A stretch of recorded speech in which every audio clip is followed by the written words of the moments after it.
On Rye, Chapter 43. Jimmy Hatcher worked part-time in a grocery store. While none of us could get jobs, he could always get one. He had his little movie star face and his mother had a great body. With his face and her body, he didn't have trouble finding employment.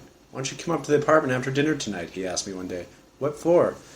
"I steal all the beer I want. I take it out the back. We can drink the beer." "Where you got it?" "In the refrigerator." "Show me." We were about a block away from his place. We walked over. In the hallway, Jimmy said, "Wait a minute, I've got to check the mail." Took out his key and opened the lockbox. It was empty. He locked it again. "My key opens this woman's box. Watch." Jimmy opened the box and pulled out a letter and opened it. He read the letter to me. "Dear Betty, I know this check is late and you've been waiting for it. I lost my job. I finally found another one, but it put me behind. Here's the check. Finally, I hope that everything is all right with you. Love, Don." Jimmy took the check and looked at it. He tore it up and he tore the letter, but he put the pieces in his coat pocket. Then he locked the mailbox. "Come on." We went to his apartment and into the kitchen, and he opened the refrigerator. It was packed with cans of beer. "Does your mother know?" "Sure, she drinks it." He closed the door. "Jim, did your father really blow his brains out because of your mother?" "Yeah, he was on the telephone. He told her he had a gun. He said, 'If you don't come back to me, I'm going to kill myself. Will you come back to me?' My mother said no. There was a shot, and that was that." "What did your mother do?" "She hung up." "All right, I'll see you tonight." I told my parents I was going to Jimmy's to do some homework with them. My kind of homework, I thought to myself. "Jimmy's a nice boy," my mother said. My father didn't say anything. Jimmy got the beer out and we began. I really liked it. Jimmy's mother worked at a bar until 2 a.m. We had the place to ourselves. "Your mother really has a body, Jim. How come some women have great bodies and most of the others look like they're deformed? Why can't all women have great bodies?" "God, I don't know. Maybe if women were all the same, we'd get bored with them." "Drink some more. You drink too slow." "Okay. Maybe after a few beers I'll beat the shit out of you. We're friends, Hank." "I don't have any friends. Drink up." "All right, what's the hurry? You've got to slam them down to get the effect." We opened some more cans of beer. "If I was a woman, I'd go around with my skirt hiked up, giving all the men hard-ons, Jimmy said. "You make me sick. My mother knew a guy who drank her piss." "What?" "Yeah, they'd drink all night and then he'd lay down in the bathtub and she'd piss in his mouth. Then he'd give her $25. She told you that? Since my father died, she confides in me. It's like I've taken his place." "You mean—" "Oh, no, she just confides." "Like the guy in the tub?" "Yeah, like him." "Tell me some more stuff." "No." "Come on, drink up. Does anybody eat your mother's shit?" "Don't talk that way." I finished a can of beer in my hand and threw it across the room. "I like this joint. I might move in here." I walked to the refrigerator and brought back a new six-pack. "I'm one tough son of a bitch," I said. "You're lucky I let you hang around with me." "We're friends, Hank." I jammed a can of beer into his nose. "Here, drink this." I went to the bathroom to piss. It was a very ladylike bathroom. Brightly colored towels, deep pink floor mats. Even the toilet seat was pink. She sat her big white ass on there and her name was Claire. I looked at my virgin cock. "I'm a man," I said. "I can whip anybody's ass." "Near the bathroom, Hank." Jim was at the door. He went into the bathroom. I heard him puking. "Ah, shit," I said, and opened a new can of beer. After a few minutes, Jim came out and sat in a chair. He looked very pale. Stuck a can of beer into his nose. "Drink up. Be a man. You're meant to steal it. Now be man enough to drink it. Just let me rest a while. Drink it."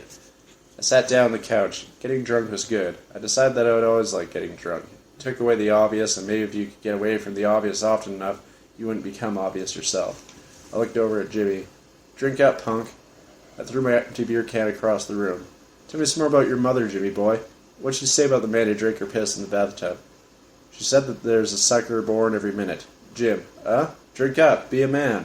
He lifted his beer can. Then he ran to the bathroom and I heard him puking again. Came out after a while and sat in his chair. He didn't look well. "I've got to lay down," he said. "Jimmy," I said, "I'm going to wait around till your mother comes home." Jimmy got up from his chair and started walking toward the bedroom.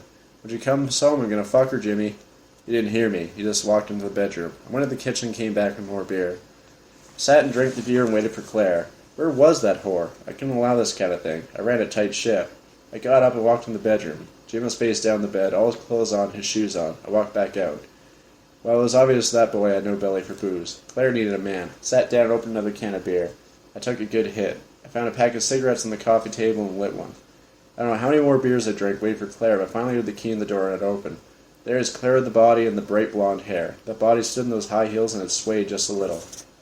No artist could have imagined it better. Even the walls stared at her. The lampshades, the chairs, the rug. Magic. Standing there. "Who the hell are you? What is this?" "Claire, we've met. I'm Hank, Jimmy's friend." "Get out of here." I laughed. "I'm moving in, baby. It's you and me. Where's Jimmy?" She ran to the bedroom, then came out. "You little prick, what's going on here?" Picked up a cigarette, lit it. I grinned. "You're beautiful when you're angry." "You're nothing but a goddamn little kid drunk in beer. Go home." Sit down, baby. Have a beer. Claire sat down. I was very surprised when she did that.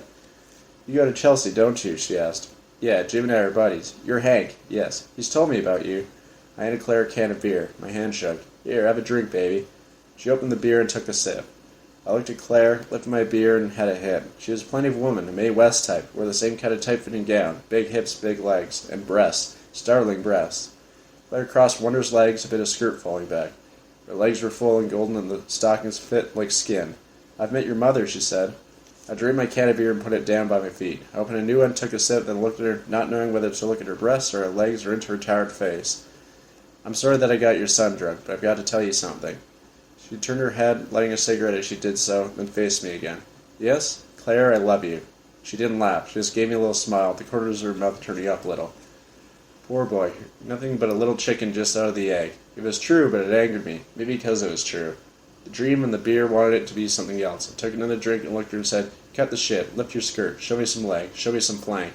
You're just a boy. Then I said it. Don't know where the words came from, but I said it. I could tear you in half, baby, if you gave me the chance. Yeah? Yeah. Alright, let's see. And she did it, just like that. She uncrossed her legs and pulled her skirt back. She didn't have on panties. I saw her huge white upper flanks, rivers of flesh. There was a large protruding wart on the inside of her left thigh.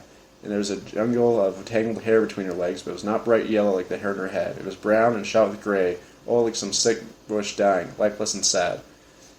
I stood up. I've got to go, Mrs. Hatcher. Christ, I thought you wanted to party. Not with your son in the other room, Mrs. Hatcher. Don't worry about him, Hank. He's passed out. No, Mrs. Hatcher, I've really got to go. All right, get out of here, goddamn little pissant. I closed the door behind me and walked down the hall of the apartment building out into the street. To think, somebody had suicided for that.